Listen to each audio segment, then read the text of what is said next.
Hey everybody, my name is Brianna Rudder and I'm gonna show you how I did this gold cornrow tree braid look. But before we jump into the style, I'm gonna show you some other looks I did as well using gold ribbon. So you can check this out in my previous videos. I did some gold cornrow braids and I also did some gold box braids. So as you can see here, I was having so much fun with these gold ribbons styling up classic hairstyles. So now we're gonna jump back into the gold tree braid cornrow look. Now personally, I don't like or dislike this style much. I just wanna know what you all think of this look after watching the tutorial. So we're gonna start off and I'm gonna show you the braiding hair I use, which is some Connect-A-Lawn braiding hair. And I use 4 packages of braiding hair to achieve this style, as well as some additional hair supplies that you see here. I use a rat tail comb and a wide tooth comb, as well as some jam styling gel to help me to part my sections. You can choose to use jam if you want. It definitely helps you to parting very neat areas of braids. And then this is the gold ribbon I'm going to be using, as well as an edge brush, a clip, and I'm going to go ahead and begin prepping the braiding hair. So what I like to do sometimes is I like to braid or prep the entire package of braiding hair first before I begin braiding. It kind of depends on the look I'm going for.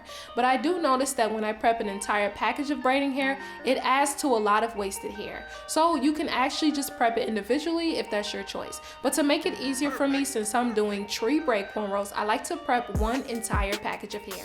So now I'm just gonna clean up the ends with some scissors, making sure I'm cutting at a downward angle, and then I'm going to begin sectioning off the pieces of hair. Now when you're doing tree braids, the trick is to make it look very natural. So that means you're gonna have to start off with a smaller piece, and then each piece is going to get progressively bigger. So as a rule of thumb, I would say that each piece of braiding hair needs to get about 30% thicker as you lead up to about 10 sections. I like to start off with 10 sections of braiding hair when I'm braiding my cornrow tree braids.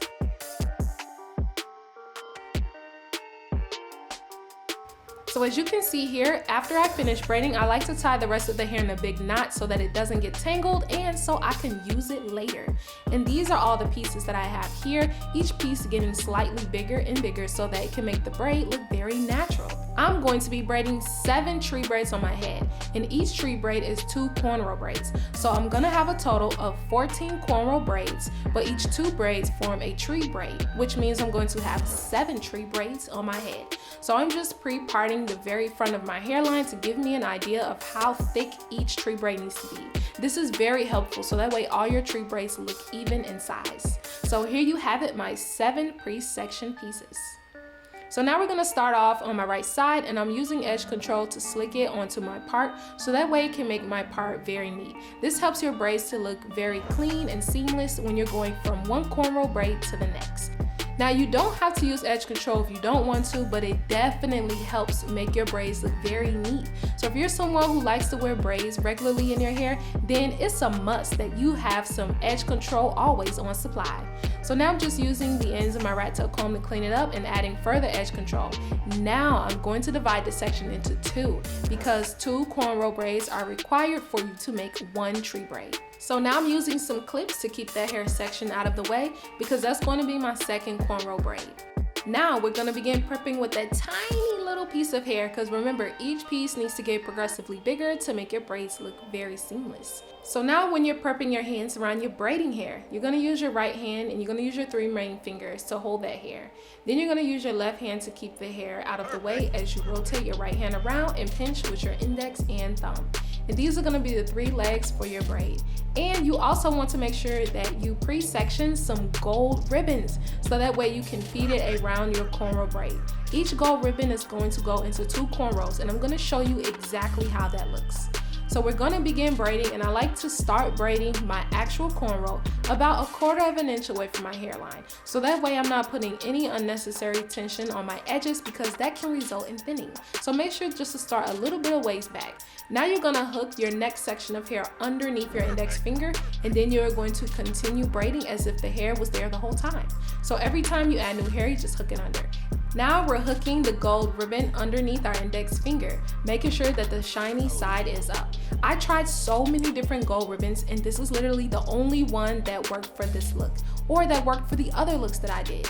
Now occasionally you're going to need to add more braiding hair along the way. That's why it's important that you pre-section your braiding hair first, so that way you don't have to continue to stop braiding to prep more hair.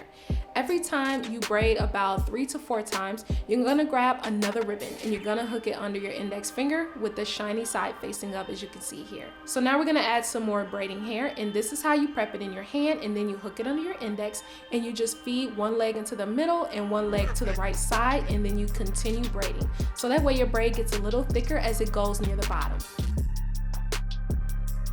Now, one thing that helps a lot is to use an extra clip to keep the ribbons clipped down so that it doesn't continue to fall back into your braid. And then you just continue braiding, going all the way down. And occasionally, every time you braid about 3 or 4 times, you're gonna add another piece of ribbon with the shiny side facing up, and you may also need to add a little bit of braiding hair as well. Make sure that when you're braiding your ribbons into your braid, that you actually continue to add ribbons even if you've left your scalp, because the other braid is going to be a little bit longer than your first braid, because as you can see here, the braid that's closer to your ear is shorter than length. But as you go more towards the other side of your head, each braid gets longer as far as the distance of braided on your scalp. So you'll see what I mean when I actually start doing the second braid, what I mean. So now you're going to continue to add ribbon even if you've left your scalp. The reason why is because the braid that's closer to your ear is actually shorter than the very next braid you're going to braid.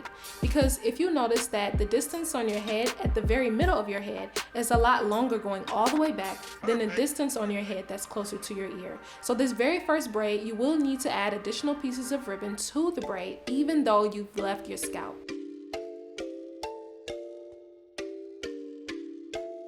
So once you actually braid past the ribbon, you're also going to add extra pieces of ribbon as well, so that way your braid is shining going all the way down. And let me know if y'all like these types of inspired styles where I show you how to do a unique spin on a classic look. Keep in mind that when you're braiding, you want to make sure the shiny sides stay up, and you want to trim the ends of your hair at a downward angle so there is no blunt cut, because then it's going to make it hard to braid at the very end. Now, to seal off the bottom of your braid, you're going to take one of the gold ribbon and you're actually going to tie about 2 to 3 knots around the bottom, and then you're just going to do a close trim at the bottom of your braiding hair.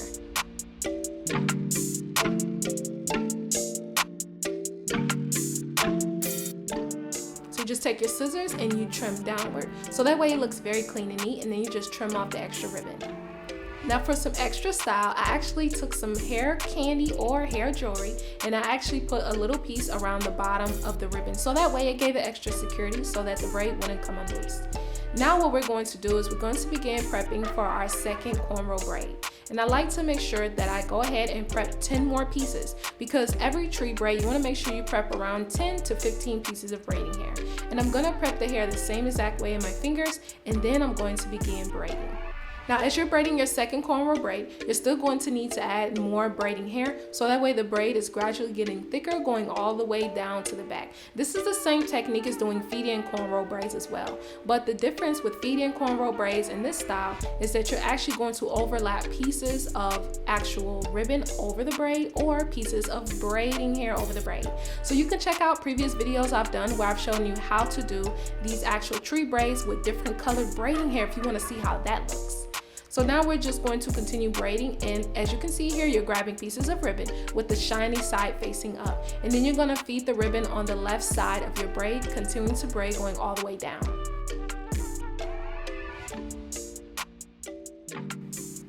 I really like the uniqueness of doing this style with gold ribbons, but I was pretty much on the fence of whether or not I truly love the style, because I actually don't love the style or hate the style. I'm kind of in the middle. So I want you to let me know what you think of this look. And if you've never commented before, show your girl some love for the very first time and let me know down in the comments what you think of this hairstyle.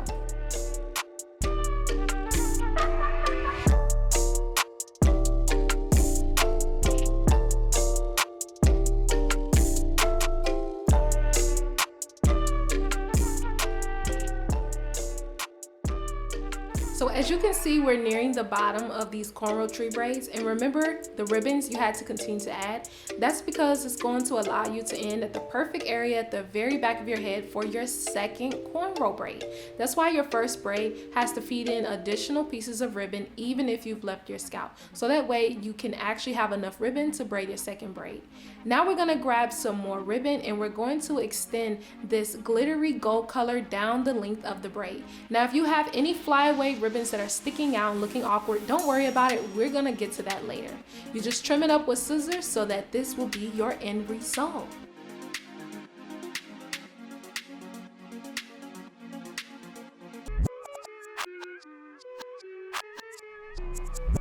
And there you have it, ladies. This is the final end result to the Gold Cornrow Tree Braids.